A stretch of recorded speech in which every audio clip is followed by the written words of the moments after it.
Hai, Assalamualaikum dan selamat sejahtera. Selamat datang ke channel kami, Inkcase World. Macam biasa, kalau korang berminat dengan konten-konten yang misteri, mistik, seram, jenayah dan seumpamanya, korang bolehlah subscribe ke channel kami. Dan jangan lupa untuk tekan butang notification sekali supaya korang takkan ketinggalan video-video terbaru daripada kami tiap-tiap minggu. Okey, Alhamdulillah, nampaknya sempat juga aku siapkan minggu ni 2 video untuk korang. Sebab macam yang aku cakap dalam video aku sebelum ni, aku sekarang ni buat 2 kerja. So, memang agak terhad masa aku dengan wife aku kerja lagi. So agak susah untuk aku nak cari bahan and buat video. Tapi macam biasa, aku happy dapat share cerita-cerita ni dengan korang. Dan pada yang belum subscribe, bolehlah subscribe. Dan jangan lupa tekan butang notification sekali supaya korang takkan ketinggalan video-video terbaru daripada kami tiap-tiap minggu. So tanpa membuang masa lagi, jom kita ke kisah yang seterusnya.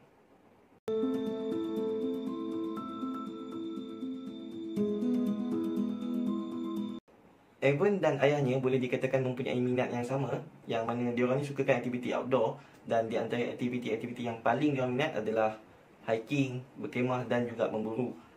Pada ketika usia Evan 14 tahun, ayah Evan ni dia ada kenal dengan seorang hartawan yang memiliki tempat memburu persendirian di kawasan Georgia, yang secara kebetulan tak jauh dengan tempat tinggal Evan dan ayah ni lah. So bila hartawan ni dapat tahu yang ayah Evan dengan Evan pun mempunyai minat untuk memburu, dia offer dekat ayah Evan dengan Evan untuk pergi memburu dekat tempat persendirian ni lah. Dan apa lagi, pucuk dicerita ulam datang lah kan. Ayah Evan dengan Evan pun tak lepaskan peluang. Dan dia orang dah tetapkan nak pergi bersama-sama pada 5 bulan 10. Tapi malangnya, hartawan tu tak dapat follow pada tarikh tersebut disebabkan dia ada urusan kerja dekat tempat lain. Dan memandangkan nak masuk dekat tempat tu hanya memerlukan password. So basically hartawan cakap yang okey, tak apa, aku tak nak spoilkan lah. So aku rasa mungkin aku bagi je password tu dekat korang. Nanti kau bolehlah pergi dekat dengan anak kau untuk pergi, mungkin boleh bonding sikit ke apa ke kan. So just bagi tahu aku bila korang dah sampai sebelum masuk hutan tu, and bila korang dah balik je. Itu je. Dan jangan salah faham sebab kawasan ni dia kena pakai password sebab dia berpagar tau. Tapi walaupun berpagar, kawasan ni sangat-sangat luas lah. So pada pagi 5 bulan 10 tu, Evan dengan ayah dia loadingkan barang-barang diorang. Diorang masukkan barang-barang diorang, segala peralatan-peralatan diorang, dan diorang terus bergerak pergi dekat tempat yang diorang nak tuju tu lah. Dan ketika sampai dekat situ, ayah Evan dia turun, dia masukkan password yang owner tu dah bagi. Dan diorang masuk dalam, diorang tutup balik pagar. Lepas tu diorang terus drive pergi dalam, lebih kurang dalam 2 batu macam tu, sebelum diorang sampai dekat satu clearance yang mana ada tempat parking lah. Dan depan diorang tu adalah hutan yang mana diorang boleh nak mulakan perburuan diorang. So bila diorang dah parking kereta kat situ, diorang turunkan barang, diorang standby dan diorang terus masuk. Dan disebabkan Evan dengan ayah dia ni dah selalu sangat masuk hutan, apa yang mula-mula sekali diorang perasan pada masa tu, masa diorang masuk dalam hutan tu, adalah suasana dekat kawasan tu. Suasana dekat situ macam sunyi sangat. Tak macam sunyi yang biasa diorang dengar. Tapi diorang fikir mungkin ni sebab ni private punya tempat, dan mungkin binatang-binatang yang ada kat situ dah lari masa diorang sampai tadi. So diorang abaikan je, dan diorang terus pergi dekat hunting stand. Dekat ada macam satu pondok untuk diorang nak berburu lah, sebab ni private punya tempat kan. So diorang dah ada standby lah. Dan diorang duduk dekat situ daripada pagi sampai ke petang, dan tak nampak seekor binatang pun yang melintas depan diorang. Dan bunyi burung pun diorang jarang-jarang sangat dengar sebenarnya. Yang diorang dapat dengar dengan jelas hanyalah bunyi kapal terbang kalau ada yang lalu atas diorang. Itu je. So kecewa dengan situasi itu, ayah Evan dia tiba-tiba dia bersuara. Ayah dia cakap dekat Evan macam, Evan, ayah rasa tak ada kot luck kita hari ni. Apa kata kita masuk dalam lagi, kita tak payah duduk dekat hunting stand ni, kita masuk dekat dalam lagi, dan kita cari tempat untuk kemah.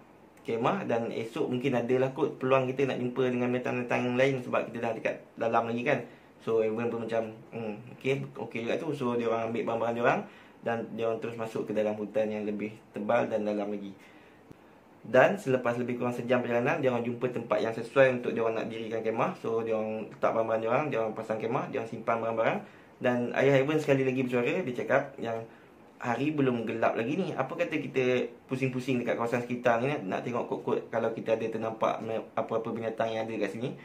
So Evan pun bersetuju, cakap cungak tau. So dia orang ambil senapan dia orang masing-masing, dan dia orang terus masuk. Dan actually sebenarnya lepas lebih kurang dalam 20 minit ke setengah jam berpusing-pusing kat situ, dia orang masih lagi tak nampak apa-apa binatang pun, dan kawasan dekat situ masih lagi sangat-sangat sunyi. So ayah pun cakap macam mungkin tak ada lah kot lah kita hari ni, jomlah kita balik lah sebab hari pun nak gelap. Dan dia orang pun berjalan balik. Masa dia orang tengah berjalan balik tu, dia orang tak sampai lagi dekat tempat tapak kemah dia orang yang dia orang dah buat tadi. Dia orang tengah berjalan tapi dia orang dah dapat nampak lah. So dia orang nampak yang kemah dia orang ni dah roboh. So ayah Evan macam angin kot. Dan Evan pula jawab je, tak kot, tak mungkin lah angin, sebab satu hari-hari ni kita asyik cakap yang kawasan ni sunyi sangat sampaikan bunyi angin pun kita kadang-kadang tak dengar. Dan bila pula yang angin kuatnya, so tak mustahil lah angin. So Evan pun macam fikir betul juga lah cakap nak aku ni kan. So bila dah sampai dekat depan kemah tu, dia orang nampak yang batang yang nak naikkan kemah tu. Kalau korang tahu macam mana kemah berfungsi, yang jenis EXO tolak tu kan, dia berfungsi dengan ada bila kita masukkan dekat kain-kain dekat kemah tu, kain tu, lepas tu bila kita nak tekan dia macam melengkung tau. Dia gunakan tension lah untuk nak naikkan kemah tu. So bila masuk, dia akan masuk dekat part penjuru tu, 1, 2, 3, 4. Dan bila dah masuk macam tu, sebenarnya sangat-sangat susah untuk nak batang tu nak terkeluar dan kemah tu roboh balik. Kecuali kalau batang tu patah ataupun ada orang yang cabut batang tu dah mau keluar. Dia memang kalau dah keluar keluar satu, kalau dah keluar satu baru yang lain senang keluar lah. Tapi kalau tak, memang sangat-sangat susah nak keluar. So ayah Evan bila tengok tu, dia cakap, kau pasang tak betul kot tadi. Dan Evan pula cakap, ayah, aku rasa aku dah pandai kot pasang kemah ni, dah beratus kali dah aku pasang, tak pernah pun jadi macam ni. So bila dia orang fikir macam tu, so batang tak patah. Tinggal satu kemungkinan je, iaitu ada orang datang dan cabut. Dan dia orang dekat tanah private, tanah persendirian, dan siapa pula yang nak datang buat itu? Dan kenapa pula kalau orang datang dia nak cabut kemah dia orang tu, lepas tu belah.